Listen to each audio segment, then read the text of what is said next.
All around Madison, there's no shortage of student luxury apartments, parking garages, and hotels popping up around town. So today, we're asking the question, how do you build a building? I'm Lisa Speckhard Pasque, and I'm the Metro reporter. And I'm Abby Becker, and I cover city and county government. And I'm Erik Lorenzsonn. I write about technology. And we're the Madsplainers.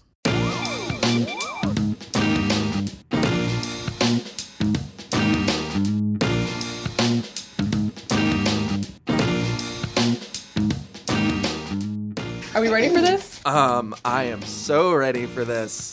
That level of enthusiasm is that's where I'm at. Good. Coming in hot. With a shovel to build. Okay. I don't know.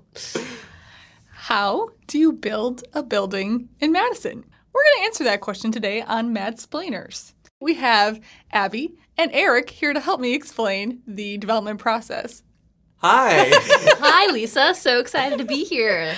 Yeah. They're going to play a fun little game of my own devising, which isn't really a game because it's pretty much rigged, but they will both be given a project to develop, and then we're going to lead them all the way through the city approval process. And just as a heads up, these projects that Lisa has given us, these are real-world examples of development proposals that have been submitted to the city. So maybe you will recognize them. I mean, this is pretty much choose your own adventure developer style.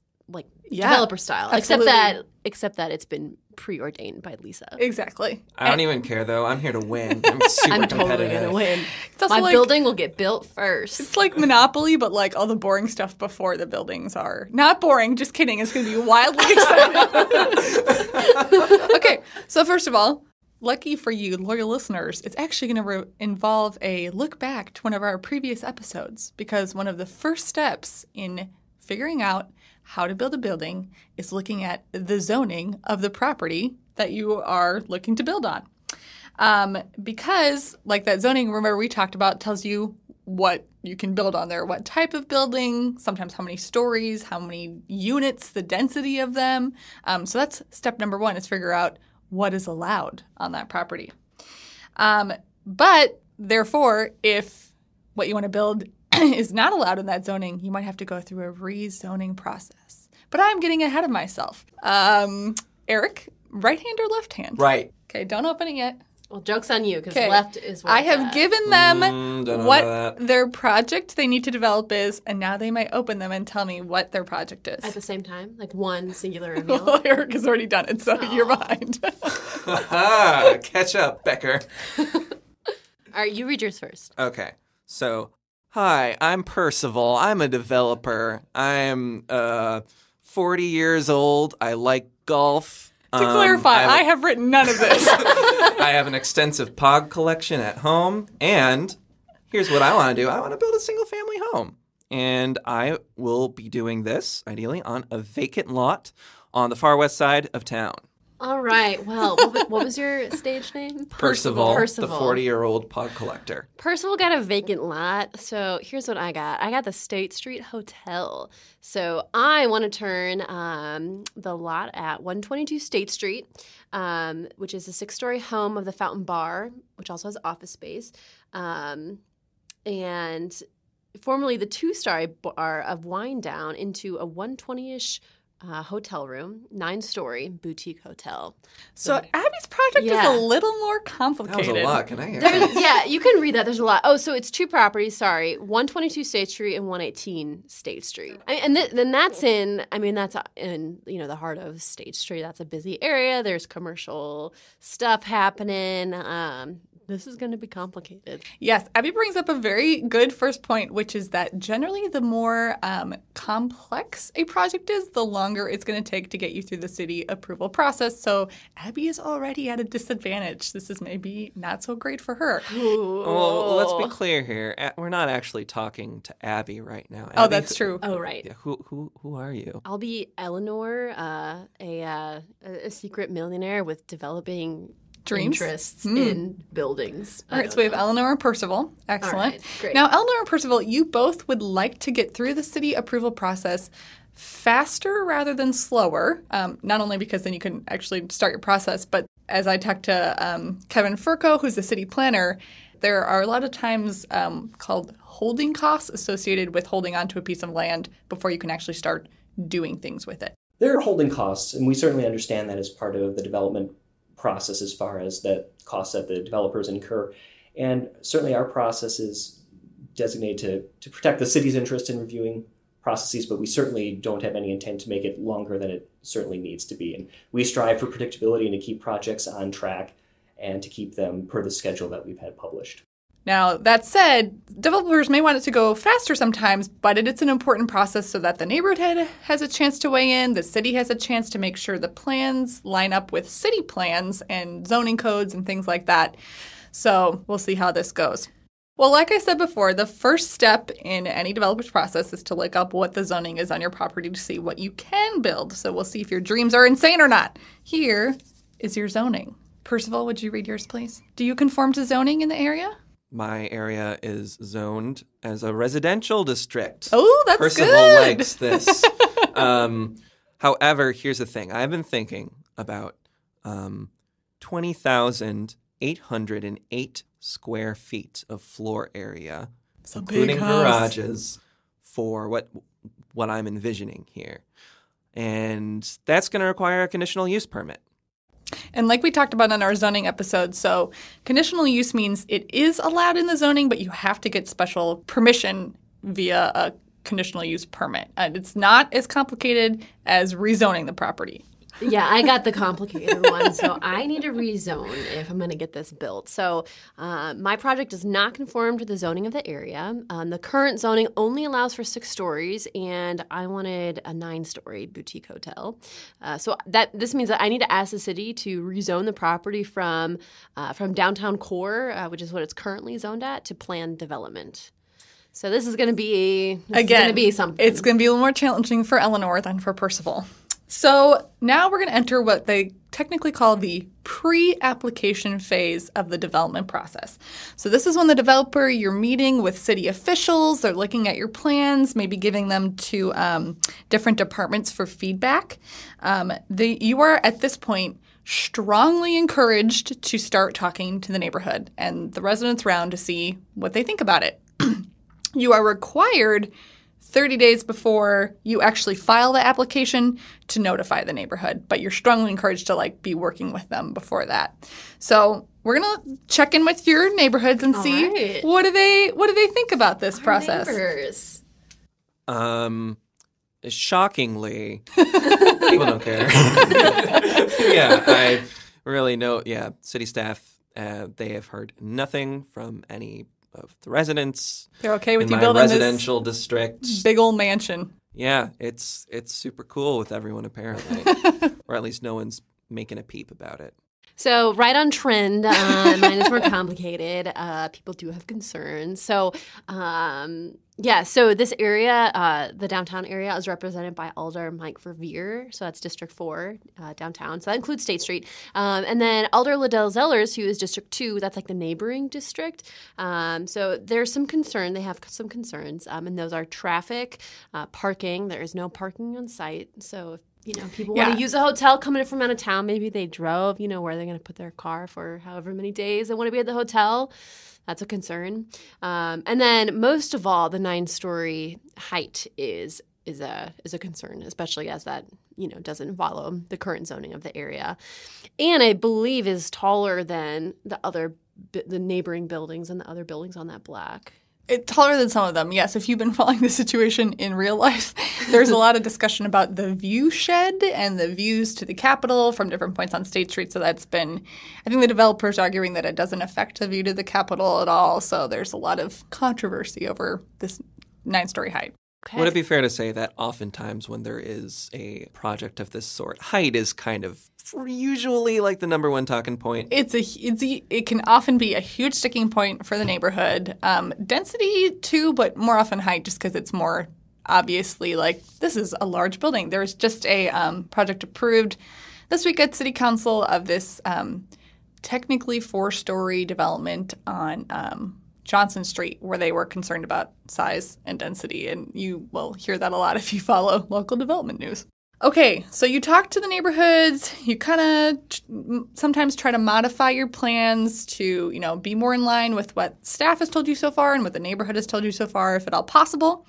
Then you formally submit your application. This is a big moment, The guys. formal application. Percival's been waiting for this. His whole life, probably. Also, what is Percival going to keep in that house? That 20,000 square foot house. Like collections of marbles. I feel like Percival would have a I marble collection. told you I collected pogs, Eleanor. I tuned you out. I got a complicated building to build. I don't have time to hear your ramblings. But once you do send in the application, they will make a ton of copies and send them to all sorts of different city agencies. So engineering, traffic engineering, fire departments, zoning, police, metro transit, water utility, parks and forestry, and planning. Those agencies would get a chance to write comments and send them to the various committees that you guys are going to have to go through. And staff will also take a look at your plans and will prepare a report about whether they think you're meeting the standards outlined in city plans and in zoning. So all that to say, everybody looks at these and you are scheduled to various commissions. You may or may not have to go to different commissions depending on your project. Yeah, this is the moment where if there was a flow chart of this whole process, you'd begin having some branching Exactly. paths. Yes. Exactly. Yes. So, for example, there's the Urban Design Commission. Not everybody has to go to that. There's a couple different things that will make you have to go to urban design, like if your building is in an urban design district, if it's a public project, in certain other zoning districts, there are just certain things that put you immediately, you have to go to urban design. Not every city has an urban design district, but I'll read you a quote. The city of Madison is a community of unique natural and architectural beauty. To ensure that buildings and landscaping enhance this beauty, the city creates special districts in which it can guide the design and appearance of the structures and land. So if you're in one of those districts, you have to go to urban design. So at urban design, you can get an initial approval, which means, okay, but you have to come back. Or you can get a final approval. You can get a final approval right away. Or they can refer you, and then you have to go back and fix things. Just to clarify about the difference between an initial approval and a final approval, initial approval means we mostly are jiving with this, but it's there are a couple I think details. that's exactly what it says, is Okay. we mostly are driving That's with official this. language. Everyone snaps. Quote, It mostly really jiving. means that the general building and site design, they're cool with. You have to have, for final approval, they have to be driving with your colors and materials and landscaping, so it's a little more specific. But you can go to one meeting and get final approval. So, Eric, you do not have to go to Urban Design Commission because, or Percival, you do not have to go to Urban Design Commission. I guess I'm going to urban design. You do have to go to Urban Design. There's All a lot of right. information for you there. UDC, here we come. All right. So the first time you Okay. tried to go, they referred you. They said, no, come back So later. I had to come back. So my designs had to change multiple times.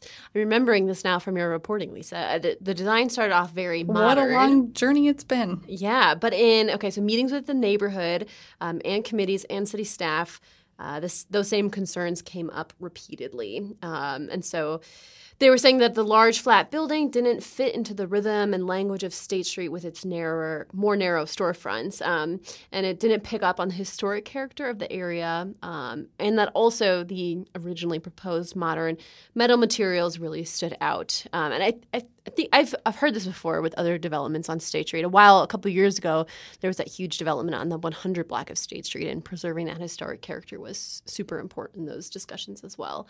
So yeah, there were more iterations of the designs, fluctuating between more traditional and sort of in between traditional and modern. It's gone through many design at this point, in response to neighborhood and plan commission planning staff feedback has tried to kind of go back and forth and try to find the middle ground between more modern and more traditional design.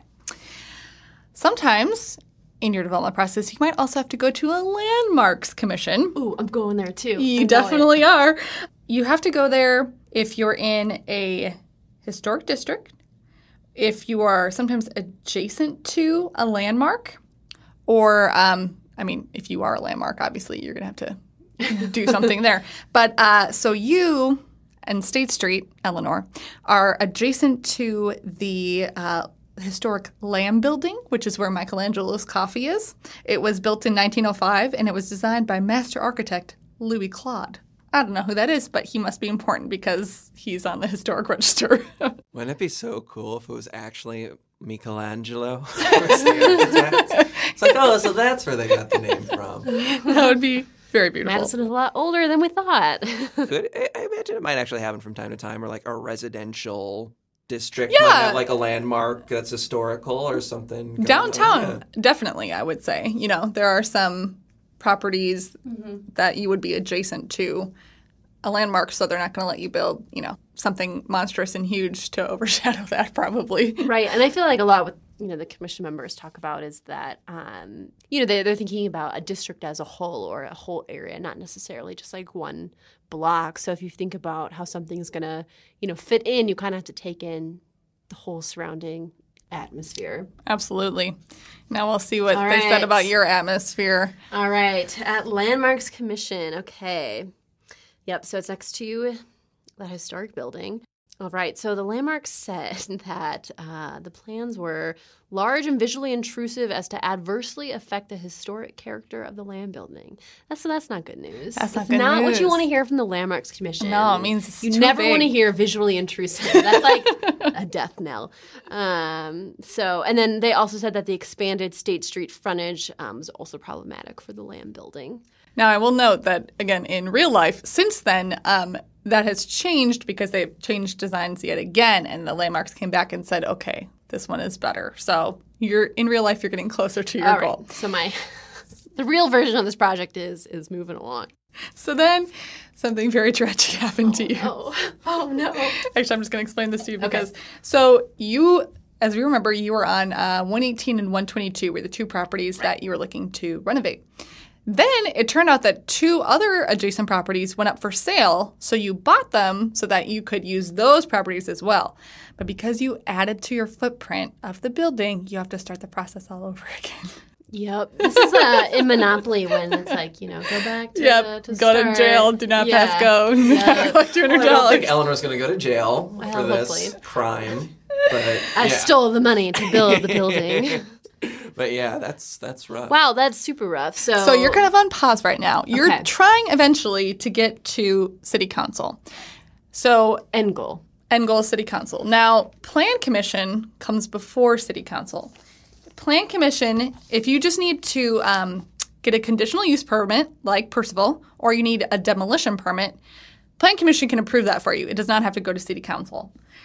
If you're trying to rezone, which Abby is, it goes to plan commission first, and they make a recommendation about whether the city council should or should not allow a rezoning. So you need to go to plan commission, get them to advise that, yes, rezoning is a good idea, and then you can go to city council, and then they also have to decide, yes, They're the this is a good final idea. sign off. But just to be clear, we're talking about after Eleanor has had to Yes, the she has to entire go process. to UDC and landmarks, and before she can go to plan commission. I'm back at the beginning. You get to go to plan commission. Okay. Percival, because you are just doing a conditional use permit. And so they have the power to approve that for you right now. Right this very second. Planning staff wrote a report about your proposed development. And they said, while this residence will be larger than a lot of the other single-family homes in the area, they don't think it will have a negative impact on the uses, values, or enjoyment, or the normal and orderly development of the surrounding properties. So the planning staff said that's probably okay, and Plan Commission approved it for you. Way to They go, did man. Oh my gosh. Way to go. Do I win? You almost win. Oh, okay. So before you can actually start, put that shovel in the ground, you have to get an approval letter from zoning staff. That's because sometimes when you are approved for something, there are conditions on your approval. Like, okay, you can do it, but first you need to, fix your lining of your driveway, or you need to make it this many feet shorter, or whatever the conditions may be. You don't have any conditions, so you just have to wait for the zoning department to approve it. And then you got your approval letter in the mail. So now you can That's the golden ticket. put the shovel in the earth. You've done it, Percival. Your dreams can come true. Now, will you have a ceremonial shovel? Percival's not a man of ceremony. He's just going to get the letter, read it, and just like grab his shovel and just get to go He to just it. wants to get to He work. hasn't hired any kind of construction crew. He's going to build this home himself. wow. It's very industrious. Wow, one man, 20,000 square feet. Look at you. Now, the interesting thing about once you're approved by City Council or Planning Commission, and then before you get the zoning staff approval, so that can actually take like a pretty long time. I was talking to Kevin today, and depending on if there's a ton of conditions, you really have to go back into the nitty-gritty and make sure they are all met before they give you the final approval letter sign-off. Some of the detailed engineering and so forth that goes into projects after they're approved from a land use standpoint really can vary considerably, but there are some processes that or some developments that really have taken some time to get through that process at the back end. So for the public, it usually seems like once they get your, plan commission or city council approval that you're done, but there's often still work for the developer to do after that. I think that's good to point out because if, certain residents are following a particular development and at city council, or if they know that, like, for example, plan commission can sign off on certain things, and then they're waiting and looking at that lot and thinking, where is, where's the bulldozers? Like, where are the shovels? Like, we're not seeing any action. I think it's good to know that there are still steps that take place. That it's, even though it seems like this approval and then you can start right away, that, it's not as immediate as it kind of appears. Yeah, and the other side of that too, Kevin Ferko was also saying that since people don't really get a behind-the-scenes look into what's going on for like city planning staff, you might just think that like the developer gives them the proposal and then it shows up at like a plan commission meeting. But no, in between that time, they're reviewing the plans with all these agencies and trying to make sure they're in, conformance. There is a fair amount of time, depending on the proposal type, 6 weeks to 2 months that it would take for a proposal to be reviewed. At that time, city agencies are doing their technical review. And again, that's agencies such as engineering, traffic, fire, the police department, planning, zoning, and they're all going to be looking at a piece of this puzzle. So there's a lot that goes on that you don't necessarily see from the outside. So based on, historical examples of this, like how long on the whole did great Percival's question. process take versus Eleanor's? Percival's was pretty quick. So the pre-application process before you actually submit your formal application, that can vary a little bit. But the formal review process of you submit your application and you're going to the city committees, that generally takes like 2 to 3 months, Kevin says. Now, if you have to start all the way back over, this is already going on like 6 or 7 months, I think, at this point. So it's supposed to take 2 to 3 months, but bigger, more complex projects will not. So go just that to fast. recap in real life, where is the State Street Hotel project? So the State Street Hotel just went back to Landmarks Commission, I think this week or maybe last week, and they got a better Landmarks Commission approval. I think they did approve both the front and the back of the building. And then so they still are now scheduled to go to like UDC in August, I think, and then Plan Commission and then City Council maybe in September at this point. So they're on the commission. Yes, track. they're all scheduled up. And if they don't get referred, then that's where they will stay. All right. So, is the State Street Hotel like on the extreme end of the spectrum? It's definitely on the more extreme end. Like having to start all the way over, that does not happen. Like I don't think I've ever – I haven't been here for very long, but I don't think I've ever seen that happen. Well, and I think anytime you throw in landmarks, that does complicate things. A big thing is, too, if you're starting with a plan that is less in conformance with what the neighborhood plan says or the city plan says or zoning says, it's going to take longer because either you're going to have to keep adjusting your plans or even if you just have neighborhood opposition, you're probably going to spend a lot of time trying to get them to accept your plans. Yeah, I feel like it's good to really start with the neighbors early and the alders early, too. Yes, because absolutely. the alders will have answers to your questions or will get you in contact with staff who really know the answers to your questions, which could, prevent a lot of things from going wrong in the process. And neighborhoods really appreciate that when they know about projects earlier. And like Kevin said earlier today, that you can basically change the plans more because they're not so far down the line, So they want neighbors to be able to weigh in when it's still – they still have power. Bottom line, don't surprise the neighborhood. Yeah, no, that's a bad idea. We find that proposals are more easily shaped before they get too far down the line and more detailed engineering goes into the projects. So as part of that pre-application phase, we generally try to get comments as soon as possible. And if I could just point out also, as far as that whole public input goes, I feel like that's especially important in Madison, where people are very interested in speaking out. And I mean, depending on what project you have, so in the case of a State Street hotel, I mean, people are going to care about it. Yeah, and even just pedestrians who might walk by every day might have very strong opinions about it. Whereas what Percival over here is building, depending on the neighborhood, maybe it could be a problem, maybe it couldn't be. So this podcast could honestly be named like Madison Cares a lot. Like, yeah, that's that kind of they do. Through line of everything we've been talking Madison about. cares a lot. Yeah, so that's the development process, guys. If you want to build a building, remember, start with zoning. End with zoning, actually, because you need permission from the zoning staff. When it comes down to it, everything is really about zoning. That's why it was earlier. our first episode.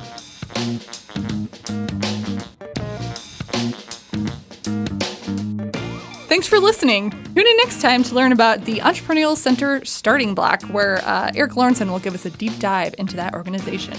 You can subscribe to the Madsplainers podcast on iTunes or anywhere else you get your podcasts. And please leave us a rating and a review. And while you're there, check out the other Cap Times podcasts like our election podcast, Wedge Issues, or our dining podcast, The Corner Table. See y'all next time.